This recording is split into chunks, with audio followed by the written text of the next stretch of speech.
160 वर्ष में मर रहे हैं तो गरीब को दोनों भांति घाटा है। इसलिए समीक्षा करना चाहिए और समीक्षा कर करके शराब नीति पर विचार करना चाहिए और इसका इम्प्लीमेंटेशन जो गलत हो रहा है उसको ठीक करना चाहिए। तब शराबबंदी बहुत ठीक होगा और उससे राज्य को, वित्तीय को उसमें फायदा होगा। सर, बंगाल में सर टीएमसी उम्मीदवार है सर, उनके घर पे आयकर विभाग का छापा पड़ा है सर। अब ये तो ईडी का, आयकर का मामला है, इसमें हम लोग क्या कर सकते हैं। जब यहाँ बिहार में भी तो पड़ा है, इंस्पेक्टर हैं, डीएसपी हैं, इंस्पेक्टर हैं, वहाँ पड़ रहा है। ये तो उनका काम है कि जो गलत कमाई कर करके पैसा रखा हुआ है और आयकर वालों को जहाँ सबूत मिल जाती है तो लोग छापा मारते हैं, चाहे बंगाल हो, चाहे केरल हो, चाहे असम हो, चाहे बिहार हो।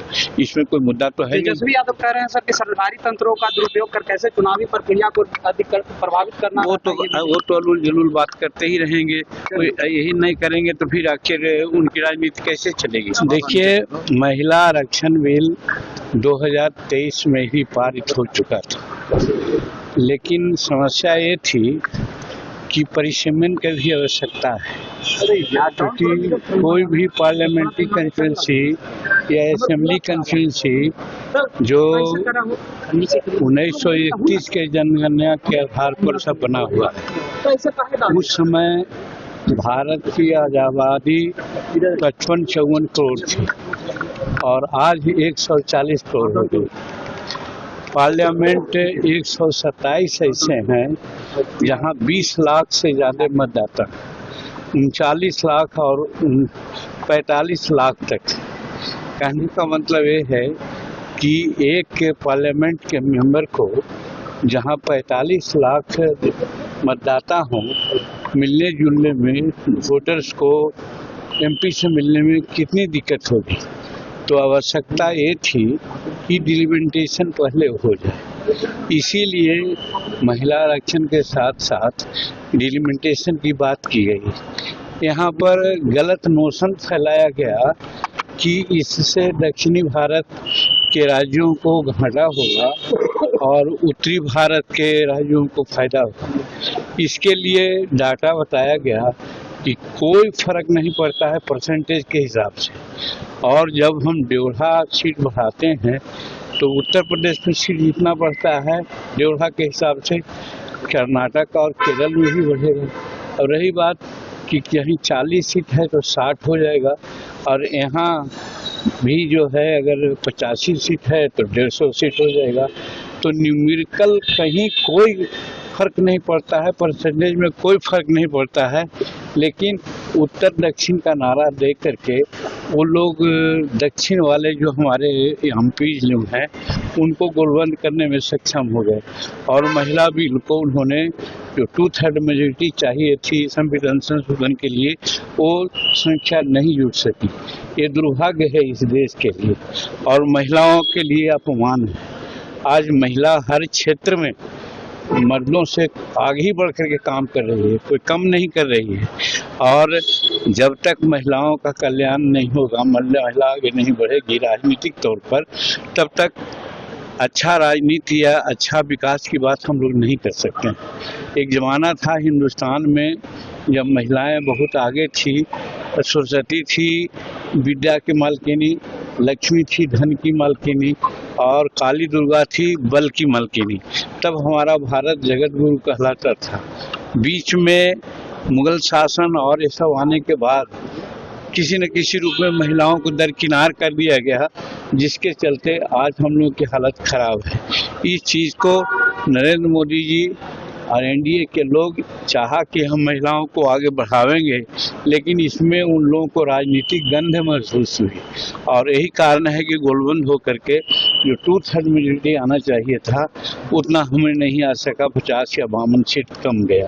तो हमारा तो प्रयास है, भारत की महिलाएं खास करके आज देखते हैं कि चाहे पंचायत हो चाहे जिला परिषद हो, इन सबों में महिलाएं 50% आरक्षण लेकर के बहुत आगे बढ़ गई है।